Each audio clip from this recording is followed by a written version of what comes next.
We do a variety of work on terrorism radicalization to begin with. That's occupied us for some time. In addition, increasingly we've had to do a lot of work when it comes to cyber. We're not cyber technical people. We don't hack back. But as you probably know, there's a lot of cyber work which needs to be done in terms of capability building, confidence building, international norms, rules of the road. That's an important social side, almost to cyber, if you want to call it that. That's important.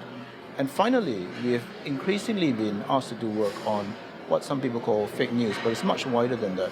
It's also hybrid warfare, disinformation campaigns, which may have at their origins, at the heart of it, state-sponsored actors, or in some cases, criminal enterprises, or indeed, in just some cases, 2 or 3 people getting together a website, trying to monetize what news they can put on the website, except that, and this has happened in Singapore, through all the money they make, it actually has the potential to undermine cohesion in Singapore society. There are various kinds of actors involved in this. Singapore is not any nation. We are a smart nation. We are a would-be smart nation. We will one day get there. And this is tremendous in terms of the opportunities, in terms of connecting Singapore people together, in terms of government using data sets sourced from everywhere, including private sector, to afford you a certain ease of administration, to connect government services to the people. So that's the happy, feel-good story, if you like. But if you really want to turn the coin around, this provides a tremendous attack surface, a threat surface for would-be threat actors, both state and non-state actors. So this is something which perhaps the opportunity in the smart nation has commonly been talked about. We all know this, but the risk inherent in the smart nation has perhaps not so much been talked about. And I think we've all seen certain surveys which come up from time to time, which either look at Singapore's vulnerability to cyber attacks or the ability to spot phishing emails. And while certain people will self-answer that they have high confidence to look at, let's say, to spot a phishing attack, or indeed to spot a fake news piece of news or a fake news campaign, sometimes it's the actual answer as to their resilience is not quite the same as what they self-report. So it's interesting in that in all this smart nation push, which is a worthwhile push, we actually have to revert to skills, certain skills to defeat the aggressor. And mind you, some of these skills are not simply modern, newfangled, social media related skills. The ability to think deeply, to have discourse, to reflect deeply, to engage in critical thinking, in argument.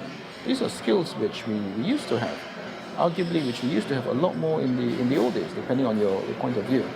This is why in the think tank, and we discuss this a lot, in the think tank we are beginning to think that the key for resilient people in the smart nation may not be a great deal of social media, which obviously that's part of it, but it's actually effective critical thinking, which is a very, very old skill.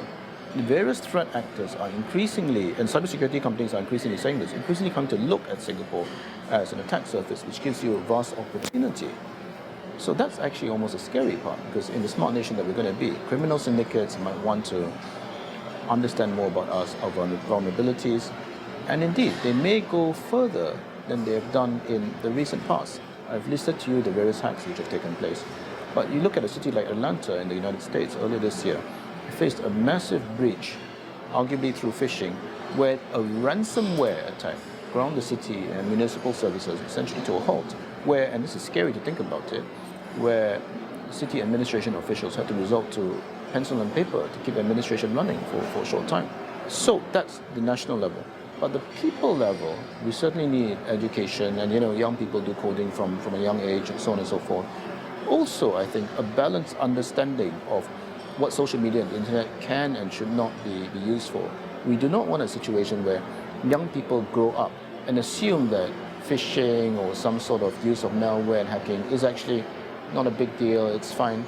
So I think ethically we need to understand what's going on as well. I would say the final part is the ecosystem. There are some countries where people who are good at social media, AI and coding are respected, indeed celebrated. They're channeled to the top positions in the military. There's a payoff for them, obviously, because they can do very well in the private sector. Maybe even when they come back to government and then contribute there as well. That's a healthy ecosystem that some other countries need to have. We're at the beginnings of this, as you know, in national service now. Singapore military, we actually have a cyber vocation. That's new and innovative concept. And I will hope that these concepts develop further so that the talent pipeline that we badly need will eventually come to fruition.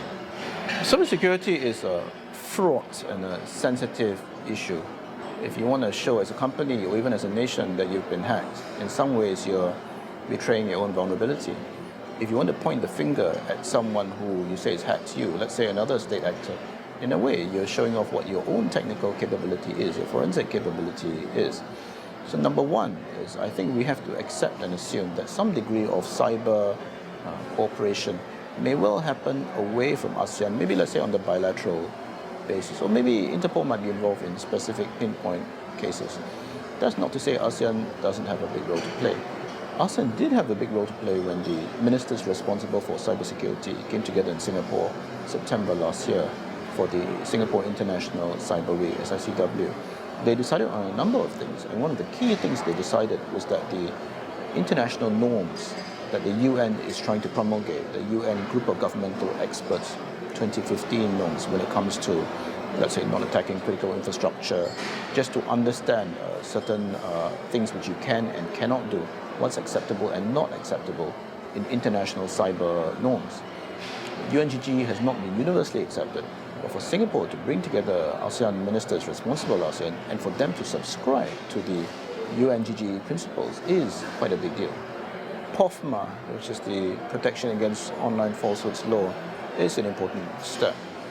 POFMA has given strong reactions depending on what your point of view is. The academics have a point of view, some people have a point of view, the platforms themselves obviously have a point of view.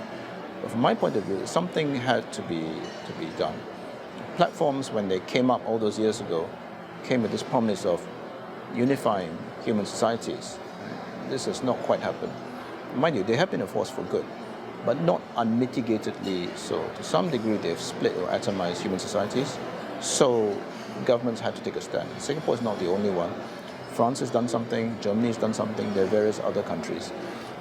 Each nation state will have to come up with its own solutions. So Singapore, within POFMA, we have this corrective direction, where actually the falsehood can in many cases stay up, but it's just that you must come face to face with what the rebuttal or the counter-narrative is. It's innovative.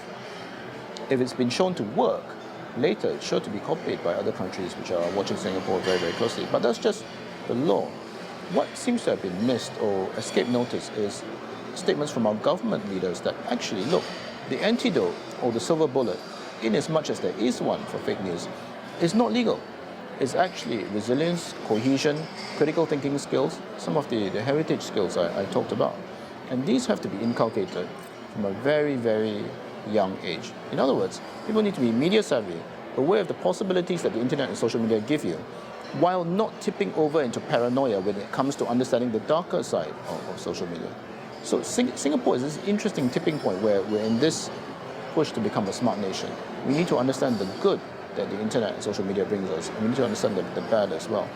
And the key points there may not be more internet, more social media. We need to understand how it works on us, but we need to understand the skills, which in some respects are very old skills, or indeed old-fashioned seeming skills when it comes to instilling resilience at a personal level and by implication on a societal level. It's a mix of old and new.